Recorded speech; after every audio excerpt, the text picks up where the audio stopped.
How we doing, everyone? This is Dr. B. Today we're going to talk about the largest mass hanging in United States history. I'm referring to the U.S.-Dakota War of 1862, which resulted in the execution of 38 Dakota warriors on December 26th of that year. Before I get too far into this history, however, I want to warn our viewers. We're talking about settler colonialism, genocide, and the death of countless Native Americans in Minnesota Territory. So I want everybody to be warned. This history is absolutely horrific and dark. In fact, it's probably one of the darkest chapters in American history. Let's begin with some background information on the Dakota people. The Dakota people are the original people of Minnesota Territory, or what we call the state of Minnesota. These are your First Nations people who lived in that region since time immemorial. They lived off the land, they hunted, they farmed, they harvested wild rice.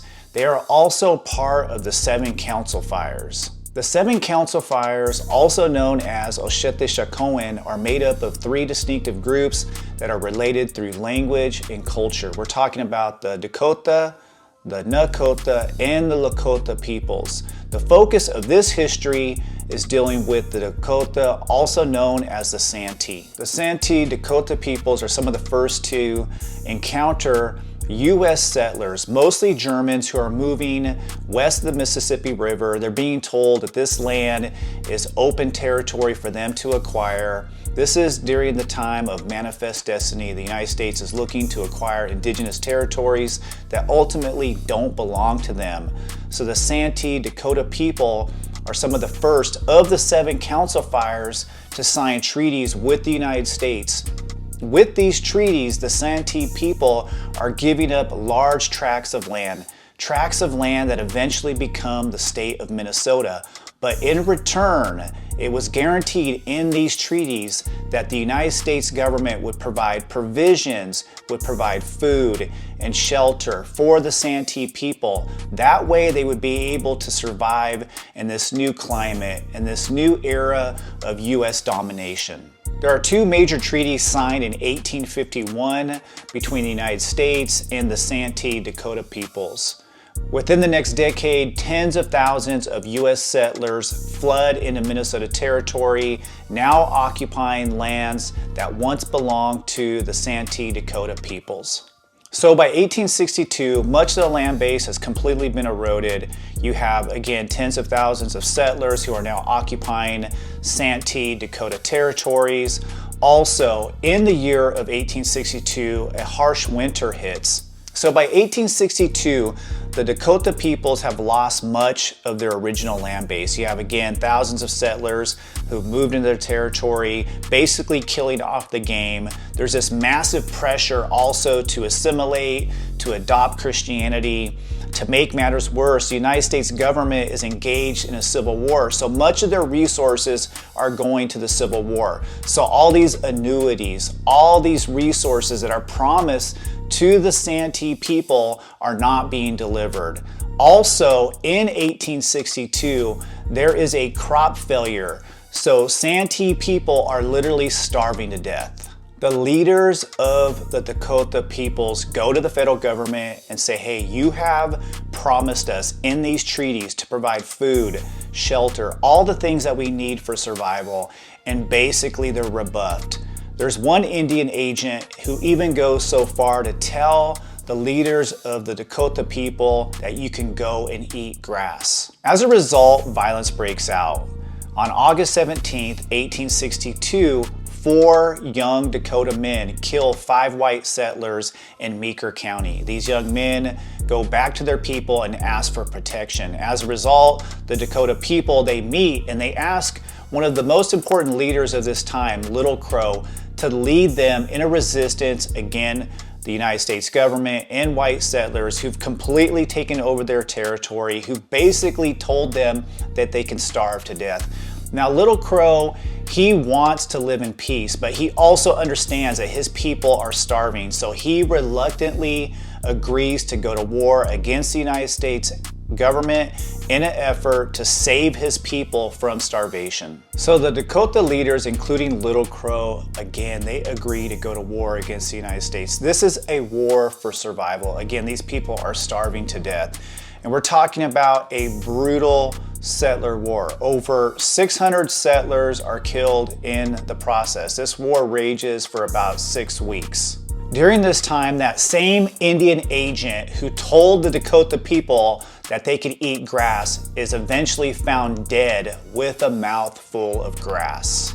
During the war, Minnesota Governor Alexander Ramsey was basically calling for the extermination of the Dakota peoples. He is quoted as saying, "The Sioux Indians of Minnesota must be exterminated or driven forever beyond the borders of the state. If any shall escape extinction, the wretched remnant must be driven beyond our borders, and our front two garrisoned with a force sufficient to forever prevent their return." From the Dakota perspective, they really didn't have a choice but to go to war against the United States and all these settlers who had moved into their territory. Now remember, the United States government in these treaties promised to provide them with all the provisions and resources needed to survive. They did not hold up their end of the bargain. So the Dakota felt that they didn't have any other choice but to go to war. It's go to war, feed your family, or perish. It is also important to note not every single Dakota person was involved in this war. In fact, there were a lot of Dakota people who felt like it was suicide to go to war against the United States. There's some historians who argue that only a fraction of the Dakota warriors actually fought the United States and the settlers in Minnesota Territory. Nevertheless, over the next 6 weeks, violence rages across Minnesota Territory between Dakota warriors, U.S. settlers, and the federal government who've sent troops out to basically crush this rebellion. On September 23rd, 1862, Colonel Sibley finally defeats the Dakota warriors led by Little Crow at the Battle of Wood Lake near Yellow Medicine River. After this time, the Dakota people eventually surrender. After his defeat at Wood Lake, Little Crow and the majority of his followers decide to flee Minnesota Territory and move westward.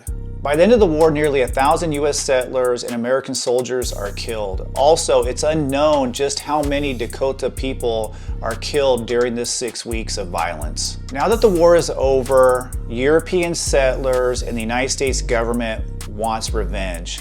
They go about the process of rounding up hundreds of Dakota people, women and children, and some of the warriors who did participate in the violence. These people are rounded up and forced to march to Fort Snelling. At Fort Snelling, the Dakota people, again, nearly 2,000 of them, are basically forced to live in a death camp. During that winter, hundreds of Dakota people, women, children, old people, die in the process. While the Dakota are interned in this death camp, there's all kinds of violent reprisals on the part of European settlers. There's even one report of a Native American child, an infant, that is taken from its mother by a white settler and basically thrown to the ground and killed. The United States military is also investigating who exactly participated in the violence. As a result of these investigations, these trials, these court hearings, 303 Dakota warriors are basically sentenced to death. These trials and court hearings are an absolute sham. The Dakota men who are tried and convicted and sentenced to death did not have proper representation. In fact, there's a lot of historical evidence that suggests that many of these men who are sentenced to death didn't even participate in the violence. Now, the president at this time, Abraham Lincoln, has a decision to make. Does he sentence these 303 men to be hanged? He decides that 39 of the 303 are going to be executed. One of the 39 Dakota men is given a last-minute reprieve, so that leaves 38 Dakota men who are sentenced to be hanged. So on December 26, 1862, the gallows are set up. These Dakota men are all marched to the gallows, And when they're hung, they are all hung at the same time. Not only are these people executed together, but some 4,000 European settlers come out to watch the spectacle. Also, there are some reports that the United States Army forces some of the family members of these Dakota men who are being hung to watch as their family members are sentenced to death. The location of this mass hanging, again, the largest execution in U.S. history, is in Mankato, Minnesota. After these people have been executed, they hang there for about an hour. Once their bodies are collected, they are buried in a shallow grave. Now, after these individuals are buried, there's reports that they're immediately dug up and their bodies are used in medical experiments. The violence against the Dakota people does not end with, again, the largest mass hanging in U.S. history. All those individuals, the survivors who are interned at this death camp in Fort Snelling, are completely forced to leave the state of Minnesota. Also, the Ho-Chunk people, individuals who didn't even participate in the violence during the 6-week period, are also forced to leave the state of Minnesota. Again, there's this massive push by European settlers to completely rid the state of all indigenous groups who once called this territory home. Like I said, after this mass hanging, the violence does not end. All remaining Dakota people, all indigenous people who are in Minnesota territory, are being hunted. There are scalp bounties that are placed on Dakota people. The government is literally paying European settlers and militias to go out and hunt and kill Dakota people who are still living in Minnesota territory. In 1865, 2 additional Dakota men who supposedly had participated in the violence during the 6-week period are captured and are sent to Fort Snelling. These individuals are tried and convicted of war crimes and sentenced to death, and they are also hung as well. So you have the 38 Dakota men who are killed on December 26, 1862, and you have 2 additional Dakota men who are also hung in 1865.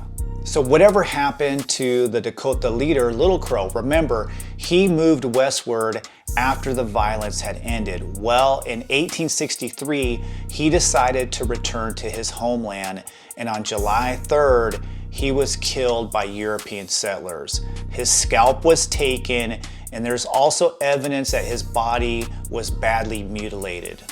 The Minnesota Historical Society acquired his skull and his scalp. These human remains, again, Little Crow's scalp and his head, were put on display for decades. Finally, in 1971, the remains of Little Crow were returned to his people and he was given a proper burial. Now, by the end of 1863, the overwhelming majority of Dakota people, mostly women and children, the survivors of this horrible conflict, again, we're talking about non-combatants, people who did not participate in the violence, are banished from Minnesota territory, and they moved westward to present-day South Dakota, North Dakota, even as far west as Montana. Also, the treaties that are signed and ratified by Congress are null and void. Now, over the decades, some Dakota people moved back into Minnesota territory and eventually established 2 reservations, the Lower Sioux Reservation and the Upper Sioux Reservation, where these people reside up until this time. To honor and commemorate their ancestors, the 38 Dakota men who are hung in 1862 and the additional 2 Dakota men who are executed in 1865, the people of the 7 Council Fires ride on horseback from South Dakota to Mankato, Minnesota. In fact, as I'm recording this video, there are men on horseback right now riding from South Dakota who will arrive there on December 26th to commemorate and honor their ancestors. Let me leave you with this. Even though the story of settler colonialism here in the United States is filled with genocide and violence, these stories should never be forgotten. Even though the federal government and European settlers did everything in their power to destroy the people of the Seven Council Fires, they did not succeed. The nations of the Ochete continue to practice their culture and continue the struggle for liberation here in 2022. Okay, I hope you learned something from this video. If you did, feel free to share it. Also, don't forget to subscribe to the channel. I plan on bringing you additional content on the indigenous peoples of the Americas. This is Dr. B. Until next time, peace.